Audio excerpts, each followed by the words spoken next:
Hello to one and all, I'm your host of the Minotaur of Malice. Today, we're diving into the world of Dungeons & Dragons 5th edition, specifically focusing on buffing martial characters to enhance your gameplay and enjoyment. Whether you're a DM looking to spice up your campaign or a player suggesting new ideas to your DM, this video is sure to offer some exciting enhancements. The reason why I love playing D&D is because of how modular it is. The core mechanics can be tweaked and fiddled with to play something that is still familiar, but with a new twist. I believe that is why everyone's experience is so fresh and unique. My hope for this video is that it inspires others to share their homebrew ideas or table rulings, and maybe even open some fair discussion and opinions on my homebrew. But without further ado, let's kick things off with the first ability, Dauntless. With this ability, a player can spend a hit die at the end of a short or long rest. Instead of rolling, they receive the maximum value as temporary hit points. These temporary hit points reduce all damage equal to your Constitution modifier.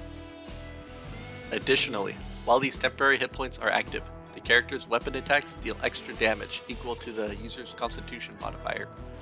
Imagine your fighter standing firm, surrounded by foes, but undeterred, their every strike hitting harder thanks to their sturdy constitution.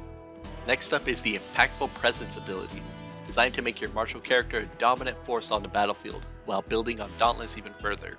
This ability allows player characters to make attacks of opportunity with advantage, turning the tide of battle with decisive strikes.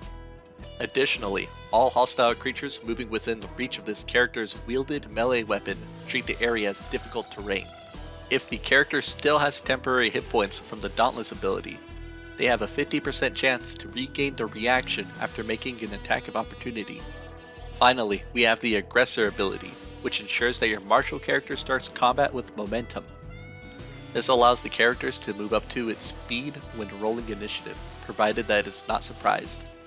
Characters with this ability can swap initiative orders with a willing ally after the roll but before the first turn, as long as neither is surprised. If this movement ends within reach of an enemy and the character has the Dauntless temporary hit points, they can make a free melee weapon attack. So there you have it. Dauntless, Impactful Presence, and Aggressor. 3 custom abilities designed to not only enhance individual capabilities, but also promote strategic gameplay and teamwork. From the hard-hitting defenders, we're now transitioning to the agile skirmishers. I've got something that will spice up gameplay for every type of martial warrior. Let's dive in. We're starting out with the Striker ability for our nimble fighters. Characters can move an additional 5 feet after each attack action, perfect for repositioning and fluid combat maneuvers.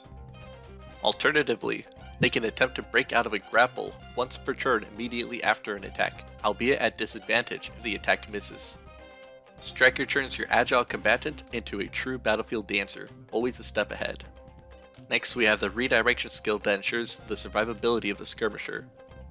This allows the Skirmisher to use a reaction to redirect an attack aimed at it to a willing ally within 5 feet of both it and the attacker. Redirection is all about using spatial awareness and teamwork to turn enemy attacks to your advantage. Our final ability today is Escapism, which caters respectively to those who engage quickly and those who need to vanish just as fast. With the enhanced hide action, if the character is targeted with a ranged attack and no other creatures within 10 feet of it, it can then use its reaction to take the hide action if it is heavily obscured. If the character moved only up to half its movement on its turn, it can then use the remainder of its movement as a reaction at the start of another creature's turn. Escapism is your go-to for when the shadows are your ally, perfect for guerrilla tactics and surprise attacks.